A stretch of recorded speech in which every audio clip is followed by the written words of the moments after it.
मदरसों में भी पढ़ाई जाएगी श्री राम की कहानी। उर्दू के साथ साथ अब मदरसों में रामायण का भी होगा पाठ। पैगंबर मोहम्मद के अलावा श्री राम का किरदार भी पढ़ेंगे मदरसों के छात्र। हिंदी इंग्लिश के अलावा संस्कृत भी मदरसों में पढ़ाई जाएगी। उत्तराखंड सरकार प्रदेश के मदरसों को एक नया रूप देने के लिए निरंतर प्रयास कर रही है, फिर वो चाहे एनसीईआरटी का सिलेबस मदरसों में लागू करना हो या फिर हिंदी अंग्रेजी भाषाओं के साथ साथ कंप्यूटर लैब्स की सुविधा मदरसों में उपलब्ध कराना हो। उत्तराखंड के मदरसों को मॉडर्न रूप देने के लिए प्रदेश सरकार के द्वारा अनेकों योजनाएं बनाई गई हैं और एक बार फिर प्रदेश सरकार उत्तराखंड के मदरसों में एक नया अध्याय जोड़ने जा रही है। हाल ही में हुए गणतंत्र दिवस में उत्तराखंड वक्फ बोर्ड के द्वारा घोषणा की गई कि उत्तराखंड के मदरसों में अब श्री राम की कहानी पढ़ाई जाएगी।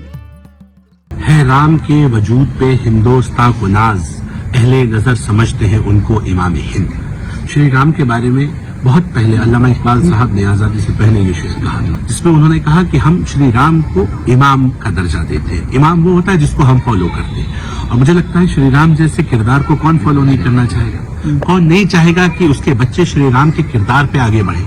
और मैं कह रहा हूँ कि रघुकुल रीत सदा चली आई, प्राण जाए पर वचन न जाए।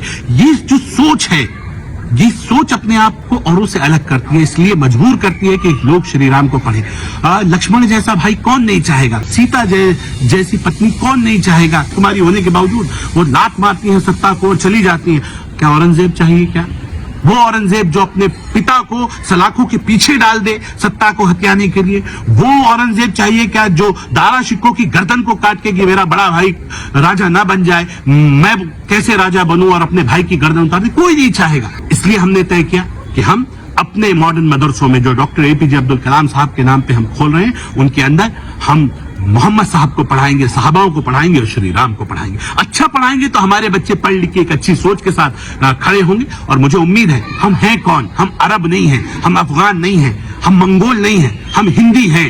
यही का डीएनए है ना। धर्म बदल दिया, पूजा पद्धति बदल दी, तो क्या अपने बड़ों को बदल देंगे, अपने पूर्वजों को बदल देंगे? बिल्कुल नहीं। हम अपने पूर्वजों का सम्मान करते हैं और अच्छी चीजों को अडॉप्ट करना ये जरूरी है। और मैंने उलमाओं से बात की, जो बड़े धर्म अच्छे धर्म गुरु हैं, उन्होंने कहा कि ये किरदार तो नबियों वाला किरदार है, जो श्री राम का किरदार है। ऐसे किरदार को नहीं पढ़ाएंगे तो किसे पढ़ाएंगे? बिल्कुल पढ़ाएंगे। आपको बता दें कि उत्तराखंड वक्फ बोर्ड के अधीन कुल 117 मदरसे हैं, जिनमें एनसीईआरटी का पाठ्यक्रम लागू हो चुका है और अब नए सत्र से शिक्षा विभाग की ओर से एनसीईआरटी में श्री राम की जीवनी को भी शामिल किया जा रहा है। तो जाहिर सी बात है कि अब मदरसों में भी श्री राम की जीवनी पढ़ाई जाएगी।